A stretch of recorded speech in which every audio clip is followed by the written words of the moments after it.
Bueno, hola a todos. Estamos acá con mi amiga Paula. Yo soy Elena.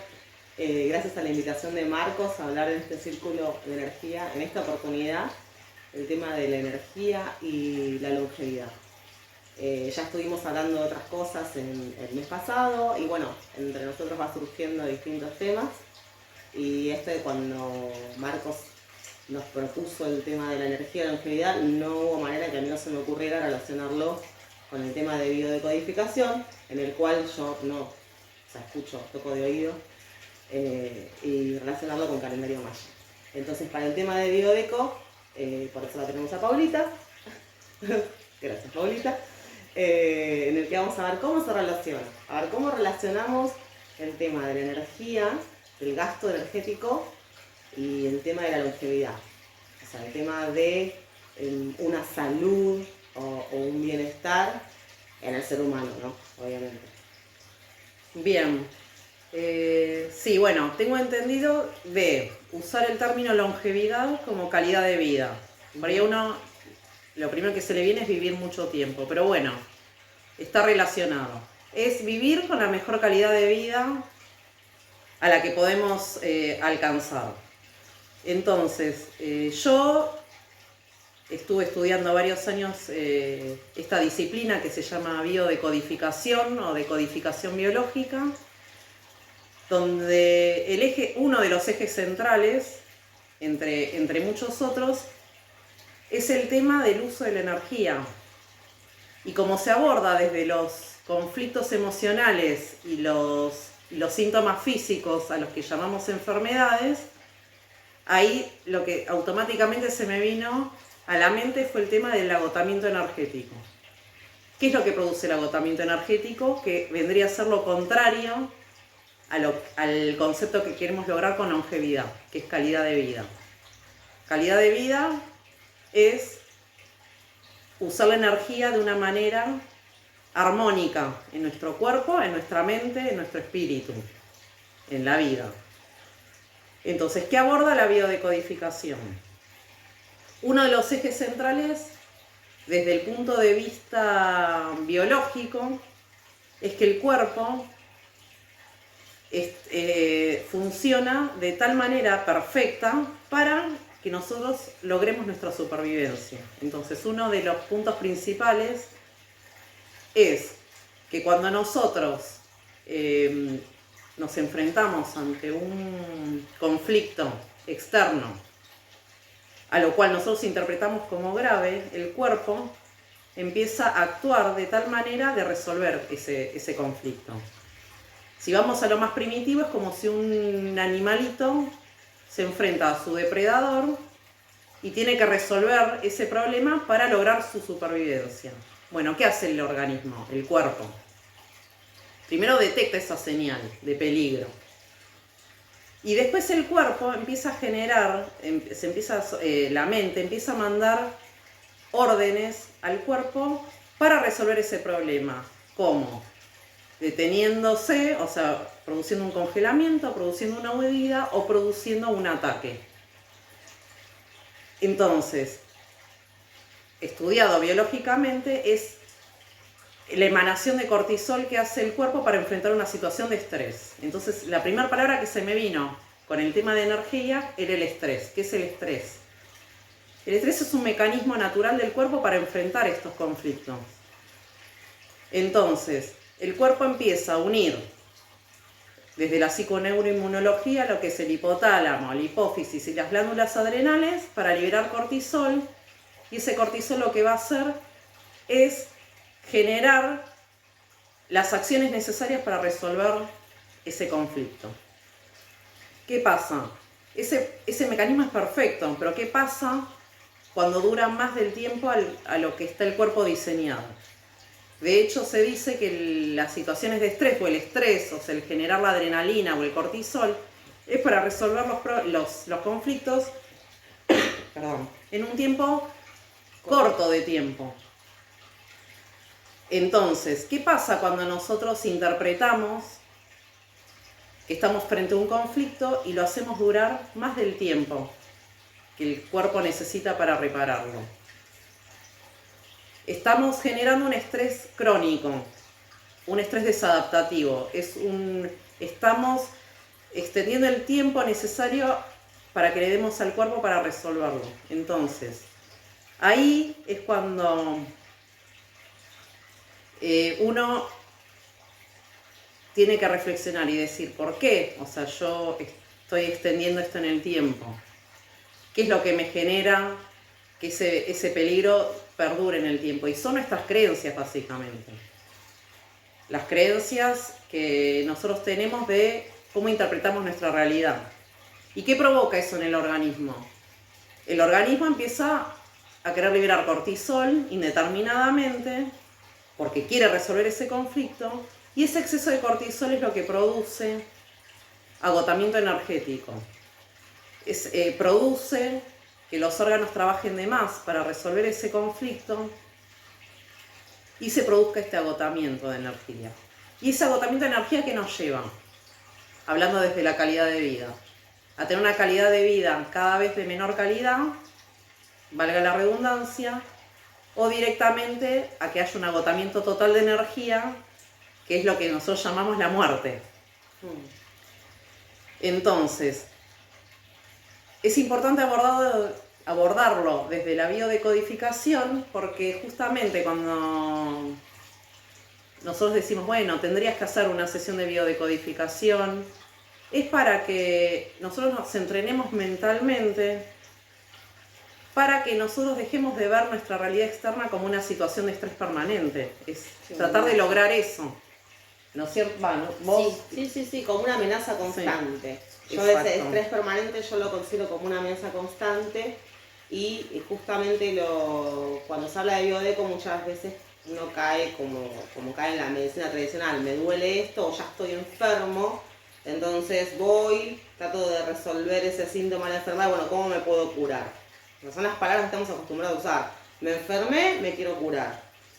Desde la disciplina de biodeco vemos que es un tema de reparación, que la reparación, como decías vos, es cuando surge el síntoma, en realidad lo estás reparando. Vos antes provocaste una situación en la que tu cuerpo reaccionó.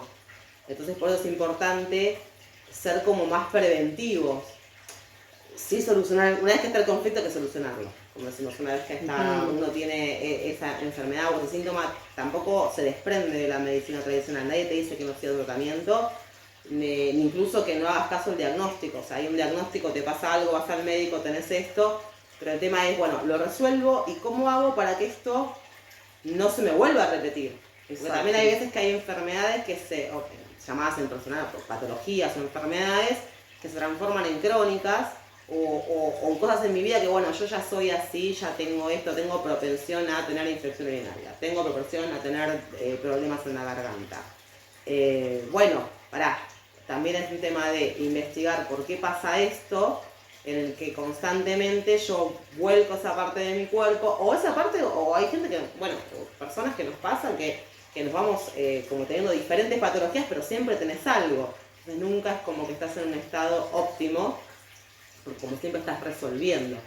Entonces, que sí, evidentemente vamos a estar resolviendo situaciones conflictivas en la realidad en que vivimos. Pero visto desde el lado de, bueno, analicemos por qué se provoca esto, desde el pensamiento y las emociones, es decir, bueno, tratemos de atajar un poco para que sean menores las situaciones en las que a mí me genere tal conflicto y ese gasto de energía que decís vos para resolverla. Exacto. Porque entonces también ese gasto de energía para resolver estos conflictos que considera el organismo como amenaza, o desde parte del cerebro, van inhibiendo a las funciones biológicas constantes. Exacto. O sea, de repente se altera mi funcionamiento normal. El cuerpito de nuestro como una máquina que está diseñado para ciertos funcionamientos durante el día a día que son para mantenernos vivos. Cuando aparece un conflicto es como que eso se desbalancea. Exacto. Y tenemos que usar la energía. Y se disipa la energía. Se disipa la energía. Sí, a mí lo que me viene también es que es el concepto de integral del cuerpo. Se puede resolver desde el lado externo. Me duele algo, tomo un medicamento o como mejor, pero es importante también el tema del concepto integral de lo que es el cuerpo. Nosotros no somos solo físico, un cuerpo físico. Ujú. Nosotros tenemos un cuerpo energético, un cuerpo mental también. Y que todo funciona de manera simultánea. Otro de los pilares importantes que trabaja la biodecodificación es la metafísica. O sea, la biodecodificación tiene varios pilares. Se basa básicamente, valga la redundancia, en la metafísica, en la nueva medicina germánica y en las neurociencias o programación neurolingüística. Entonces, si está comprobado de que nuestros pensamientos determinan una emoción y esa emoción impacta en el cuerpo para resolver un conflicto, también es importante empezar a pensar qué calidad de pensamientos tenemos. ¿Cómo vemos la realidad? ¿Podemos ser capaces de ser flexibles y poder ver una situación desde varios puntos de vista y quedarnos con las que nos genere menos estrés? Porque el cuerpo va a querer, o sea, el estrés es necesario, como ya lo dije antes, es necesario para resolver un conflicto, pero en un tiempo corto, en un tiempo finito. Entonces, nosotros tenemos la capacidad de gestionar esos conflictos y parte de eso es la calidad de nuestros pensamientos, es la flexibilidad. ¿Cómo podemos ser más flexibles en nuestros pensamientos, disparar emociones que sean más armónicas para nuestro cuerpo y así no hacerlo trabajar de más al organismo, perdiendo la energía y disminuyendo nuestra calidad de vida? Entonces, es como una introducción, esto es un tema muy amplio, o sea, digamos, se puede hablar de un montón de cosas y todo apunta a lo mismo, a no ser tan rígidos en nuestros pensamientos, no alimentar nuestros pensamientos negativos. Si se generan, o sea, si surgen, gestionarlos de una manera para bajarles, para no darles tanto poder, porque sabemos que eso va a impactar en nuestro organismo de alguna manera, y buscar el funcionamiento equilibrado de todos nuestros cuerpos, el energético, el físico, el mental. Y el emocional. Y el emocional. Entonces, es importante, bueno, introducir esta disciplina. O sea, siempre, a mí me gusta hablar de la biodecodificación como que es un entrenamiento mental para ayudar al ser humano a que genere un estado del ser de amor y paz. Si nosotros alimentamos nuestra mente con pensamientos que nos generan tristeza, nos generan miedo, nos generan ira, está comprobado que eso desbalancea el funcionamiento del cuerpo. O sea, hace que la energía se disipe, hace que generemos cortisol de más para resolver ese problema y agotemos las funciones de los órganos y que nos lleve a tener síntomas físicos a los que llamamos enfermedades, los tengamos en el tiempo y se termina agotando la energía.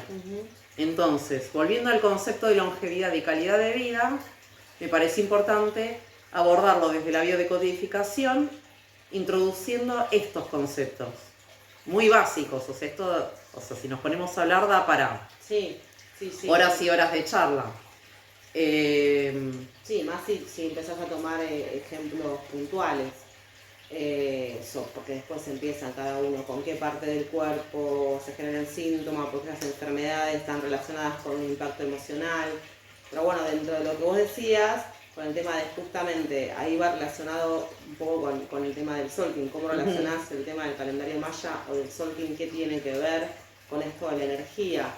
Porque justamente lo que nosotros hablamos cuando utilizamos el Solking como una herramienta de autoconocimiento y de estar en contacto más con un ciclo natural, como más dentro de la naturaleza, estamos volviendo a un ciclo del ser humano en el que reconoce su propia energía, con un ciclo general también que genera también optimización y menos desgaste. ¿Por qué? Porque no es lo mismo si vos vas, si subís una montaña con el viento en contra y sin zapatos, así vos estás, digamos, haciendo un ascenso capacitado para hacerlo, o cuando vas en bajada. O sea, si vos, lo mismo con un río, si vas remando contra corriente o con la corriente. O sea, vas a gastar más o menos energía. Entonces, el tema del sol, ¿quién es? Aprovecho las energías circundantes porque todo se mueve también en una situación, y la mía propia. Y ahí, dentro de lo particular del autoconocimiento, está el tema de la calidad de pensamientos y el tema de la coherencia. O sea, yo gasto mucha energía cuando no estoy alineada. Cuando pienso una cosa, mi emoción me dice otra y mi acción incluso hace otra. Si yo estoy yendo, haciendo cosas que me disgustan, o sea, no es un tema de afirmaciones positivas, decir soy feliz, me levanto a la mañana, mi trabajo me encanta. La verdad que por ahí no, por ahí la estoy pasando mal. Entonces, si yo la estoy pasando mal, quizás hasta incluso mentalmente no me doy cuenta, si yo me empiezo a enfermar, empiezo a sentir mal, veo que hay algo en la raíz de eso, no estoy acorde a lo que a mí me gustaría hacer, o a lo que yo estoy destinada a hacer, estoy tapando algo que quiero hacer. ¿Cómo manejo? Tengo que cambiar esa actividad o esa situación. O esa, más allá de cambiar el pensamiento, también va una acción. Porque yo no me puedo levantar y querer convencerme todos los días de que lo que estoy haciendo está genial y que estoy feliz, pero si mi ser no va en coherencia, no lo puedo tampoco engañar. Exacto. O sea, es el tema de sentirte coherente. Pensamiento, emoción y lo que yo hago. Exacto. Y para los que no conocen el tema, ¿qué es el Solking? O sea, estamos relacionando el Solking con las energías, pero resumidamente, ¿qué es? El calendario maya, el sincronario... El sincronario sagrado, sagrario, calendario maya, en realidad cuando hablamos de calendario es una forma de contar el tiempo. Como ya lo he hablado otras veces, mucho este tema del tiempo, que es un tiempo que no es lineal, que es en el Solking es algo continuo, basado en las energías, en los tiempos del Sol y de la Luna. O sea, es la combinación entre Sol y Luna. Entonces tenemos 20 energías solares, 13 tonos lunares que van combinados como en un circuito, que yo hablaba la otra vez, que es circular, que cuando empieza termina y se va repitiendo en el tiempo físico. O sea, hoy es un día que tiene una energía particular, un kin particular, que está combinado solar y lunar. El día de hoy, la gente que nace el día de hoy es el Sol 2 de la onda encantada tormenta, bueno, tiene unas características particulares este día. A ver, ¿lo podemos usar como el pronóstico astrológico? Sí y no. Tampoco astrología ya no se usa más como pronóstico de decirme qué me va a pasar, sino que astrología también es una herramienta de autoconocimiento integral para ver cuáles son mis capacidades, mis cualidades y cuáles son mis desafíos en la vida que tengo que afrontar según mi individualidad y particularidad, y también teniendo en cuenta el entorno en el que estoy. O sea, no puedo decir, bueno, yo soy así, bla, bla, bla, bla, y no importa con quién interacción. Al contrario, por eso el camino de autodescubrimiento es, yo soy de una determinada manera porque traigo un montón de características, de cualidades, de cosas que vengo a desarrollar, ¿sí? Que están impresas en mí. Todos tenemos características, dones, llámenlo como quieran, que yo vengo a desarrollar. Que podemos tomarlo como es una herramienta de autoconocimiento. Sí. ¿Para qué nos tenemos que autoconocer? Justamente para entrar en esa coherencia que hace que usemos la energía de una manera óptima, a nuestro favor. Entonces, tanto el estrés como los pensamientos, ya sean impuestos o creados por nosotros mismos, que nos generan esa incoherencia, ese malestar, o sea, es una herramienta, digamos, muy valiosa para lograr una brújula, para desde nuestro conocimiento interno poder usar todas las energías a nuestro favor. Claro. Y volviendo al tema de la longevidad, es una gran herramienta para mejorar nuestra calidad de vida, comprobado por nosotros dos.